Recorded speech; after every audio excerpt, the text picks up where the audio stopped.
ပိုင်းဆိုတာနဲ့ကျွန်တော်တို့စိတ်ထဲမှာဘာကိုရင်းနေလဲဟုတ်တယ်အထက်မြင့်ကြီးတွေဇိမ်ချချက်ဘဝတွေပေါ့ဒါပေမဲ့လေအဲ့ဒီတော့တောက်ပနေတဲ့မြို့ကြီးရဲ့နောက်ွယ်မှာတချို့ကရွှေချထားတဲ့လောင်ငယ်တို့တောင်တင်စားခေါ်ပေါ်ကြတဲ့ဘဝတွေရှိနေတယ်ဆိုတော့ဒီနေ့အဲ့ဒီအကြောင်းကိုကျွန်တော်တို့အတူတူကြည့်သွားကြရအောင်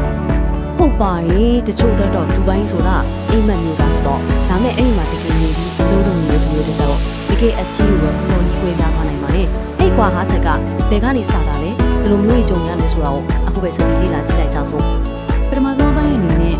အလုပ်ဗီဇာနဲ့ရှင်ထိုင်ရတဲ့ဘဝအကြောင်းကိုပြောပြချင်ပါတယ်ဒါကိုဘာလို့ရွှေချလာရဲ့လောင်ဟင်းလို့ခေါ်ကြလဲပြီလားဘာလို့လဲဆိုတော့အပြင်ကြည့်ရင်တော့အခွင့်လန်းနေနဲ့ဒါကလောက်ပေါက်နေတာပေါ့ဒါပေမဲ့အကျွင်းထဲမှာတော့တကယ်တမ်းလွတ်လပ်မှုနဲ့တည်ငြိမ်မှုတို့အမြဲတမ်းရုပ်ကနေရလို့ပါပဲဒီစကားကလုံးဝကိုမမှားပါဘူး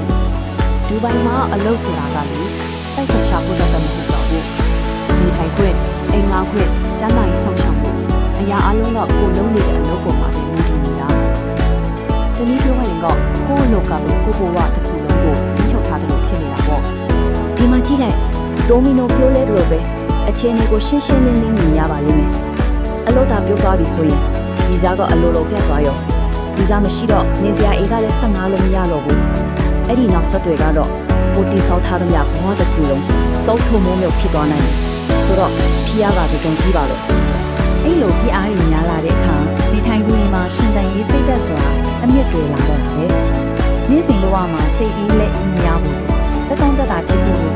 အခြေခံလိုအပ်ချက်တွေပြည့်နေမှုနဲ့ဒီနေ့တင်တဲ့ဒီငယ်ငယ်ဖြတ်ကျော်နိုင်မှုတွေလည်းအဓိကထားပြီးထိုင်ရတဲ့အခြေအနေမျိုးပေါ့မနှက်ရှာတော့အများတန်းတွေးပုံရတဲ့သဘောမျိုးပါကဲဒီလိုရှင်တိုင်းရဲ့တိုက်ပွဲမှာဖိဆက်ရတဲ့တန်ဖိုးကဘာတွေဖြစ်နေလ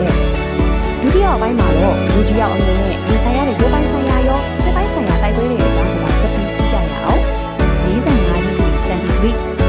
ီဂိမ်းနံတစ်ခုတည်းနဲ့တင်အများကြီးအသေးပဲတက်ရောက်နေပြီဒါကဒူဘိုင်းရဲ့နေရာတွေမှာကြုံတွေ့ရတဲ့အပြင်ထန်ဆုံးအခုချိန်တွေကတစ်ခုပဲစဉ်းစားကြည့်လေဒီအခုရံကိုအပြင်မှာအလုံးလုံးရတဲ့သူတွေဘယ်လောက်တောင်ခံစားရမလဲဆိုတာဟုတ်ပြီ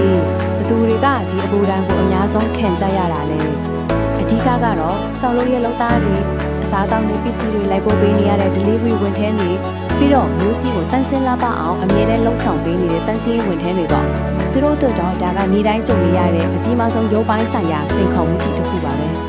ရုပ်ပိုင်းဆိုင်ရာတင်ပဲလားဆိုတော့မဟုတ်သေးဘူးစိတ်ပိုင်းဆိုင်ရာမှာလည်းကြီးမားတဲ့ဖြစ်ရတဲ့ရှိနေပြန်ရောအထူးသဖြင့်မိသားစုနဲ့ဝေးနေရတဲ့အခါစိတ်အေးလက်အေးနေရဖို့ဆိုတာတကယ်ခက်တယ်ဆိုတဲ့ဒီစကားကအဲ့ဒီမှာနေထိုင်သူများစုရဲ့ရင်ထဲကခံစားချက်ကိုအပြည့်ပြည့်ချင်ဟပ်နေတာပါဟုတ်တယ်အားပေးဖို့မရှိတိုင်ပင်ဖို့မရှိပဲတယောက်တည်းရုန်းကန်နေရတဲ့အခါအဲ့ဒီအထီးကြမှာကစိတ်ချမ်းသာနေတဲ့ပြင်းပြင်းထန်ထန်ကိုထိခိုက်စေနေတာကိုနဲ့ယဉ်ကျေးချမ်းဝင်တဲ့တိုင်းဝိုင်းနဲ့ဝေးကွာနေရခြင်းနောက်ဆက်တွဲအကျိုးဆက်တွေဖြစ်သွားတယ်နောက်ထပ်အရန်အရေးကြီးတဲ့စိန်ခေါ်မှုတစ်ခုကတော့ငွေရေးကြေးရေးပါပဲဒီဘိုင်းမှာလာစားကောင်းတယ်လို့တော့ကြားကြတာပေါ့ဒါပေမဲ့တကယ်တမ်းကျတော့လာလာတဲ့ငွေတွေကဘယ်စီကိုရောက်သွားလဲဆိုတာကိုကြည့်လိုက်ကြရအောင်ဒီပုံလေးကအခြေအနေမှန်ကိုရှင်းရှင်းလင်းလင်းပြီးတော့ပေါ်ပြနေပါတယ်ရလာတဲ့လက်စာရေးအများစုကအင်္ဂခတိုင်းလိုက်စားစစ်အဲ့လိုအခြေခံကုန်ကြစရက်တွေနဲ့တင်ကုန်သွားတာတွေ့ရပါတယ်ဒီမှာတရိထားကြည့်ရမှာကစုဝင်ဆိုတာပိုင်းပါအရန်ကိုပြင်းနေရတွေ့လားဆိုလိုတာကဝေစုဖို့ဆိုတာတကယ်ကိုမလွယ်ဘူးဆိုတဲ့သဘောပါပဲကဲအခုစတူထအပိုင်းကိုရလာပါပြီ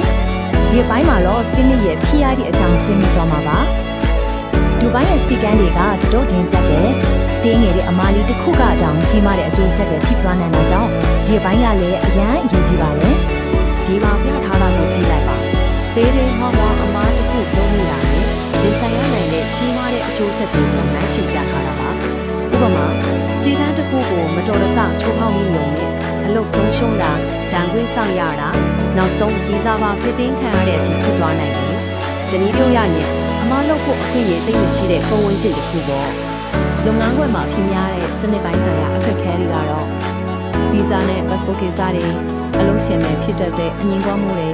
ပြီးတော့တချို့ကုမ္ပဏီတွေရဲ့တန်လျာဖြစ်စရာလုပ်ဆောင်ချက်တွေပါပဲ။ဒီလိုကိစ္စတွေဖြစ်လာရင်စနစ်ကိုပြန်ပြီးတိုက်ပွဲဝင်ဖို့ကိုဘက်ကမှန်လဲဆိုတာကိုသက်သေပြဖို့ဆိုတာတော်တော်လေးခက်ခဲပါတယ်။ဒါပေမဲ့လေဒီလိုအခက်အခဲတွေကြားမှာပဲရှင်တန်ရုံးခံရခြင်းကမမျှော်လင့်ထားတဲ့အကျိုးကျေးဇူးတွေကိုလည်းယူဆောင်လာနိုင်ပြန်ရော။နောက်ဆုံးပိုင်းမှာတော့ဒီဒုက္ခပင်တွေကိုဖျက်ချွေခြင်းကနေရလာတဲ့တန်ဖိုးရှိတဲ့သင်ခန်းစာတွေကြောင့်ပြောပြချင်ပါတယ်။ဆိုတော့ ဒီလိုခြေနေတွေရဲ့တောက်ပတဲ့ပချမ်းအ silver lining ကဘာဖြစ်မလဲဒီအခက်ခဲတဲ့ကြားကနေရလာတဲ့အကောင်းမြင်စရာချက်ကဘာများပါလဲ တကယ်တော့ဒီလိုဖိအားများတဲ့ပတ်ဝန်းကျင်ကပဲလူတစ်ယောက်ကိုပို့ပြီးတော့ကြန့်ခိုင်လာအောင်ပုံသွင်းပေးလိုက်တာပါဒီမှာပြထားတဲ့ကိုထိန်းချုပ်နိုင်စွမ်းစိတ်ရှိတေးခတ်နိုင်စွမ်းငွေကြီးကိုဘလို့စီမံခန့်ခွဲရမလဲဆိုတာနဲ့ဆက်ဆံရေးကျွမ်းကျင်မှုတွေလို့အရေးချင်းနေဟာဘဝတစ်လျှောက်လုံးအတွက်တကယ်ကိုဖိုးမဖြတ်နိုင်တဲ့ရည်တည်နာတွေဖြစ်လာတော့တာပါပဲ အဆုံးသက်အနေနဲ့ပြောချင်တဲ့အရေးကြီးဆုံးအချက်ကတော့ဒါပါပဲတနည်းအားကိုမသွားခင်မှာကိုတကယ်နဲ့ထိုင်ရမယ့်ဘဝအစစ်အမှန်ကိုသိထားဖို့ကအရေးကြီးဆုံးပဲအိမ်မက်တွေနဲ့အတူတကယ်အကျိုးကိုပါလက်ခံနိုင်အောင်ကြိုတင်ပြင်ဆင်ထားခြင်းကပဲအောင်မြင်မှုအတွက်အဓိကတော့ချက်ထလာမှာပါ ဒီအကြောင်းအရာကိုအဆုံးမသက်ခင်မှာစဉ်းစားစရာမေးခွန်းလေးတစ်ခုတော့ထားခဲ့ခြင်းပါတယ်ကိုဘဝမှာကြုံတွေ့ခဲ့ရတဲ့ခက်ခဲတဲ့စင်ခေါ်မှုတစ်ခုကနေတင်ယူခဲ့ရတဲ့အကြီးမားဆုံးသင်ခန်းစာကဘာများဖြစ်မလဲဘာလို့လဲဆိုတော့လေဒီလိုအတွေ့အကြုံတွေကပဲကျွန်တော်တို့ကိုပိုးပေးကြန့်ခိုင်းတဲ့လူသားတွေအဖြစ်ပုံဖော်ပေးသွားတာမဟုတ်လား